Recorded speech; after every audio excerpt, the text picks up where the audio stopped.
नमस्कार। साहित्य की इस प्यारी सी दुनिया में आप सभी का स्वागत करता हूँ। मैं संजय आज आपको बताऊँगा पीजीटी हिंदी का सिलेबस। दोस्तों, अगर आप हिमाचल प्रदेश के हैं, आप यदि पीजीटी हिंदी की तैयारी कर रहे हैं तो आप लोगों को पीजीटी हिंदी का सिलेबस जानना बहुत ज़्यादा अनिवार्य है। दोस्तों, अब पीजीटी के 2 पेपर होंगे।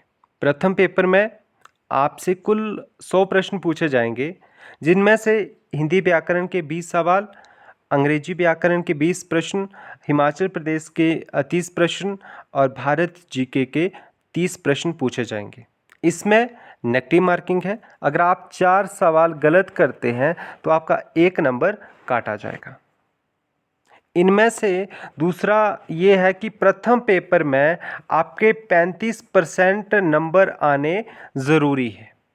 मान लीजिए 100 नंबर का आपसे 100 प्रश्न पूछे जाते हैं तो आपको 35 प्रश्न यहाँ पे सही करना बहुत ज़्यादा अनिवार्य है।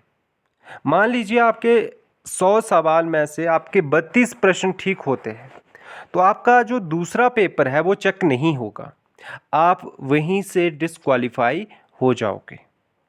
अब दूसरे पेपर की बात करते हैं कि दूसरे पेपर का सिलेबस क्या रहने वाला है। दूसरा पेपर आपका पूरा सब्जेक्ट पर आएगा। जो आप हिंदी साहित्य है वहाँ से 120 सवाल वहाँ से पूछे जाएंगे। फिर आपका जो फाइनल सिलेक्शन होगा वो कैसे होगा, ये सवाल रहता है हमारे दिमाग में। तो जो टोटल कुल 220 प्रश्न होंगे, इन प्रश्नों के आधार पर जो बच्चे लगभग अभी हिंदी में 110 पोस्टें हैं, 110 बच्चे जो मेरिट में आएंगे उनका सीधे तौर पर सिलेक्शन हो जाएगा। इसमें आपको इंटरव्यू नहीं है, क्योंकि इंटरव्यू इसलिए नहीं है क्योंकि पीजीटी हिंदी 3rd क्लास में आती है और 3rd क्लास के लिए इंटरव्यू नहीं है। बच्चे, यहाँ पर आप लोगों के लिए एक बात का विशेष तौर पर ध्यान रखना है कि इसमें से आपको 35% नंबर ज़रूरी है कि लेने ही है।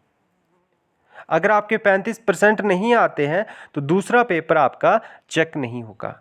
बच्चे, ये जो मैं जानकारी दे रहा हूँ आपको हिमाचल प्रदेश के जितने भी बच्चे हैं जो पीजीटी हिंदी की तैयारियाँ कर रहे हैं उनके लिए। तो आप सभी लोगों के लिए ये वीडियो बहुत ज़्यादा लाभदायक सिद्ध हुआ होगा, ऐसी उम्मीद करता हूँ। आज का वीडियो यहीं पर समाप्त करते हैं और बहुत जल्द मिलते हैं अगली नई वीडियो के साथ। तब तक के लिए धन्यवाद।